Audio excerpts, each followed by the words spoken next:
Well, let's go live to Papua New Guinea because joining us is the Shadow Foreign Minister Simon Birmingham. Simon, thanks for your time. As always, we'll get to why you're there in PNG towards the end, but our top story this morning, 70 ADF troops will be on their way to the UK tomorrow to help train Ukrainian forces. Is that a mission that you support? Absolutely, Pete. This is very welcome. It's important that we continue to do everything we possibly can to support Ukraine in their battle against the illegal and immoral invasion of their country by Russia. The previous coalition government put Australia at the forefront of giving support to Ukraine amongst non-NATO countries. And we did so militarily, we did so in a humanitarian sense as well. We made sure that Australia was well placed to do what we could and also to help and welcome Ukrainians to Australia. And the Labor government has continued that in a number of different ways. I welcome that. And I encourage them to continue to do everything possible. Richard Marles was just on the program, and I asked him this question as well, and I'll ask you. Our troops won't set foot in Ukraine, but would you see any scenario in which they would? I can't envisage that at this stage, Pete. Right now, the Ukrainian people have done a heroic task, a really heroic task in terms of the defence of their country, their homeland. They've done it with support from outside in terms of equipment, training, intelligence, financing, support, and we ought to continue to back them through those means that have been working to date in terms of helping them to defend their country.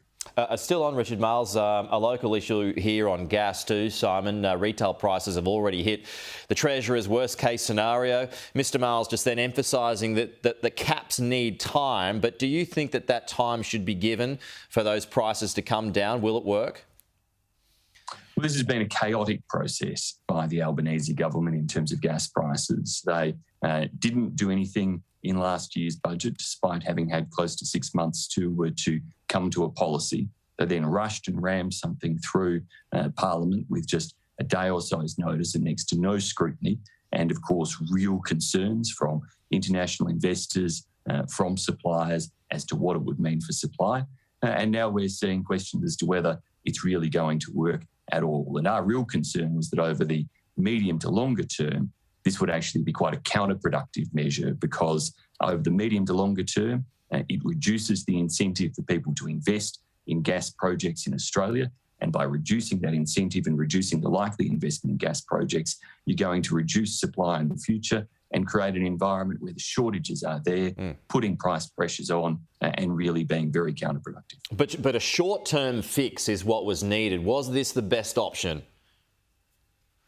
Well, no, it doesn't look like being the best option because of all of the other problems that it was creating. It would have been far preferable for the government, with the ACCC in tow, to sit down with the gas companies and work out a means to get more supply in the short term into short-term contracts in Australia, as well as more supply generated in the medium to longer term, all of which can work to help drive down prices.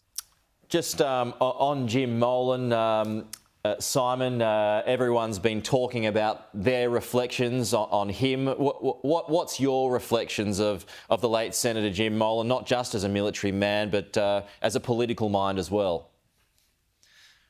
Jim Molan was a true patriot in the best sense of that word. He was a serviceman to our country. He gave his all in the military, but also in the Parliament. And what I saw in the Parliament over the recent few years that he was there was somebody who put great thought, great analysis, great strategy behind the approaches, was willing to speak up and speak out, even if it ruffled powers that be at the time, because he did so always conscious of what was in Australia's national interest and willing to make sure he always put that first. And even in these last few very trying months, the number of times that as Senate leader, Jim would contact me or I'd contact him, and the conversation would be him really focused on the next milestone, the last Senate estimates, where he was determined to make sure he was well enough to appear, to ask the questions that he thought needed to be asked and to pursue those, but always in a thoughtful, considered, polite manner. He was really the epitome of an officer and a gentleman as well, but one who was willing to go the extra yards wherever necessary. It feels a little off to ask so soon, but there is a vacancy now, and as Senate leader, have you got a preference on who should replace him in the Senate, as it's likely to inflame factional disputes?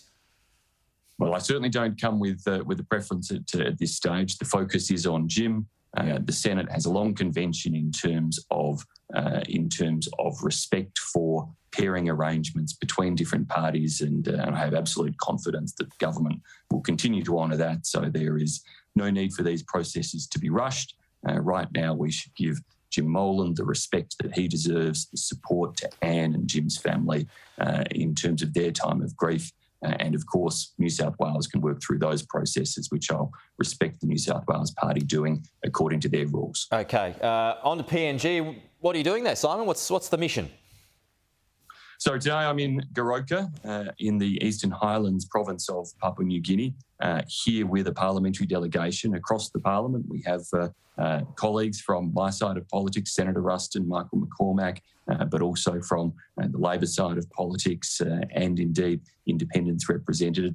We're here with not-for-profit organisations such as Save the Children, looking particularly at development programs on the ground in Papua New Guinea with a real focus on the prevention of infectious diseases such as malaria, tuberculosis, HIV, visiting a number of different clinics, medical facilities. I met with Papua New Guinea's Foreign Minister in a one-on-one meeting earlier this week to understand how Australia, as the largest development assistance partner to Papua New Guinea, is doing in terms of the effectiveness of the support we give and what we can do to make sure that is even more effective in the future to prevent childhood mortality, to increase living standards, to reduce the incidence of those infectious diseases. OK. Shadow Foreign Minister Simon Birmingham, live from PNG. Best of luck with the work that you're doing there. Appreciate your time this morning. Thank you.